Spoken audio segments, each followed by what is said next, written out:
Hello, everyone.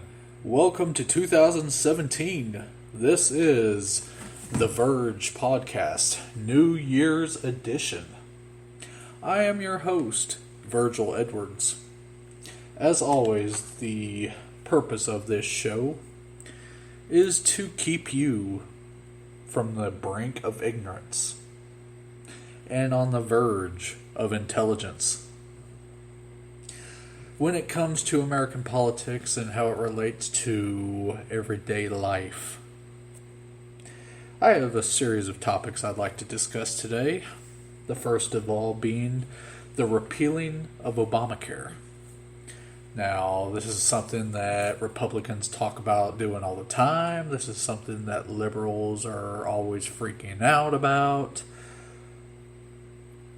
But Senator Rand Paul of Kentucky put out an op-ed about what needs to actually happen. He says that Obamacare absolutely needs to be repealed completely. Not just part of it, but complete repeal. And I agree with him.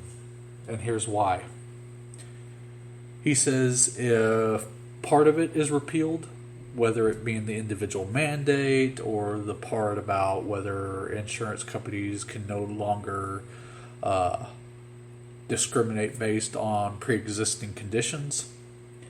He says if a partial repeal is done, then it will just lead to the further collapse of the system, and the blame will be put on those doing the repealing and not the bad law itself. And he is completely correct on the issue.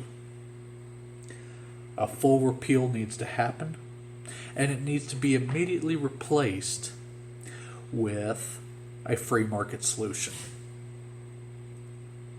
Now, that whole concept, free market solution, is completely foreign to far too many people, because for pretty much all our lives, we've not had much of a free market in this country when it comes to things like healthcare. Even before Obamacare came along, health insurance companies were heavily governed and regulated by our government. Free market solutions, that includes allowing people to buy their health insurance across state lines. That means if I'm in Kentucky, which I am, and I see that there is health insurance plans in North Carolina being offered that I want at a price that I can afford, I should be able to buy into it.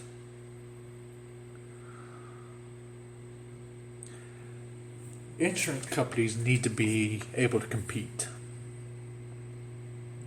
That's how anything gets more affordable and a higher quality. Whether you're talking about smartphones, computers, tablets, automobiles, etc. Competition will always breed a better product, a cheaper product. And that needs to happen with our health insurance. Because right now, Americans really don't have health insurance. I'm paying $309 a month after the tax subsidy of $196 for the lowest brand of insurance that Anthem Blue Cross Blue Shield has. It's their bronze plan. And our out-of-pocket expenses has to be over $10,000 before insurance picks up on anything, really. So is that really insurance? Why do I have to go into debt $10,000 plus of medical bills before insurance picks up on anything? That's not insurance.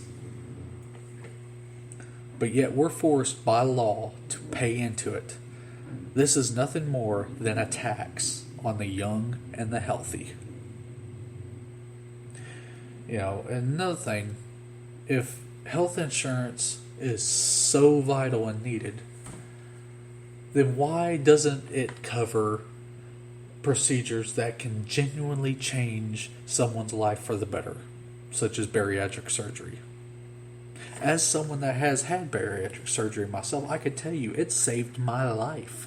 But yet, these insurance companies are allowed, and it's approved under the federal government for them to say, no, we will not pay for this life-saving procedure. No, they want you completely dependent on medicine. They want you completely dependent on going to the doctor every 2 weeks, every month. They want you dependent on that. And it's sad. But this is what it's become. It's become nothing more than just a tax on the young and the healthy.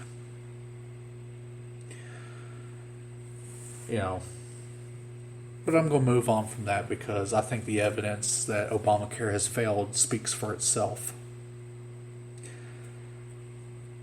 Something else I want to talk about is Leslie Jones, the black actress that starred in the movie Ghostbusters. The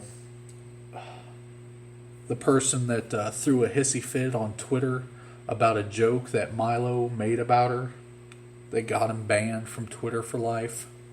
Yeah, she's still triggered about it. But what's triggered her this time is the fact that Milo got a book deal that is initially worth to him $250,000. She can't believe it. I mean, and here's the thing, she's a grown woman, okay?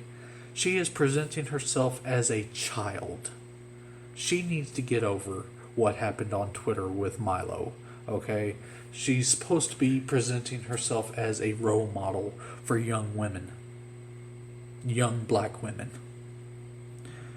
But her incessant need to continue crying about being a victim of Milo's comedy is the direct opposite of what she should be doing. And if she thinks for 1 second that Milo is hurting in any way over her continued victimhood, she's wrong. And it's only going to make him more popular. Today, the GOP in Kentucky begin their first day of sessions in Frankfort. It is the first time in 95 years that the Republican Party controls the governor's seat and both houses of Congress in Frankfort. The first time in 95 years. That is significant. It is huge.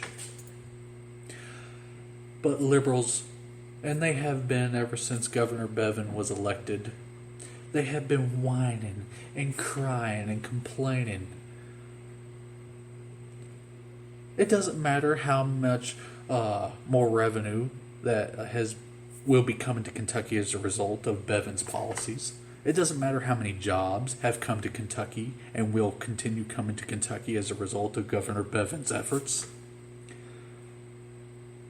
Liberals only care about big government. They want more government spending. They want more welfare spending. That's all they care about. And it's sad. They're already crying and complaining, this is going to be a disaster in Kentucky. The Republicans running all three parts of government. And it's only day one. I mean, but you know what?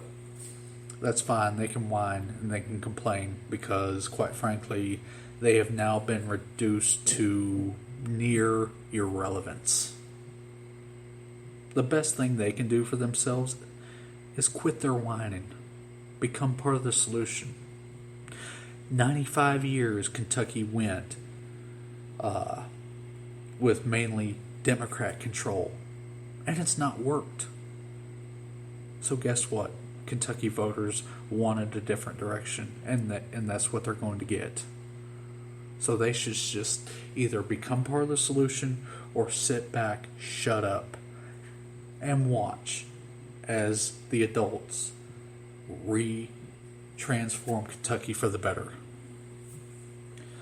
The last thing I want to talk about on this New Year's edition of the Virg podcast is Donald Trump sent out a tweet regarding the need for a border tax on GM if they want to continue sending the Chevy Cruze to be sold in America, since that vehicle is made in Mexico.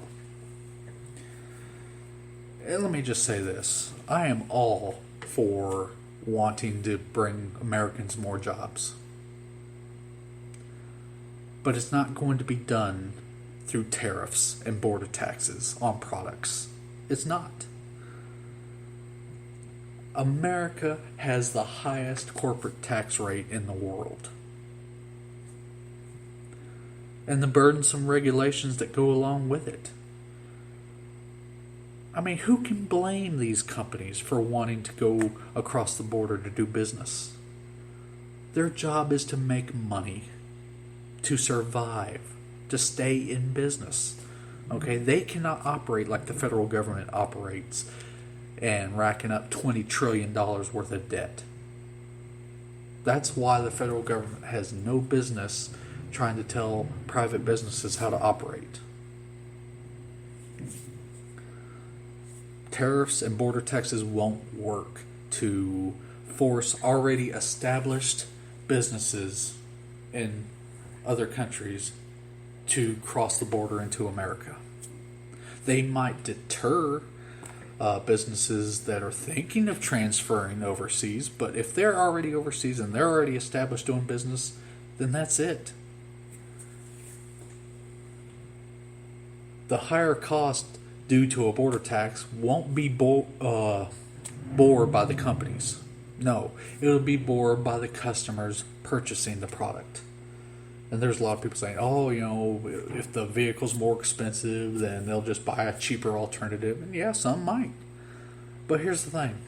People want quality vehicles. And if that means they may have to pay a little higher price to get that vehicle across the border, guess what? They're going to do so. And that extra money is not going to do anyone any good. It's not going to force jobs back across the border. It's just going to put the money back into the federal government, which they're going to waste. Which, if you watch Rand Paul's Twitter feed during the Festivus airing of grievances, you would have seen just a fraction of what the government wastes your taxpayer money on. And here's the thing. People want quality vehicles. Hey, bro. But people want quality vehicles, and they will pay a higher price for them if that's what they want. Instead of these companies relying on the federal government for bailouts and protectionist policies like border taxes, they should be, Happy New Year, they should be looking to emulate successful companies like Subaru.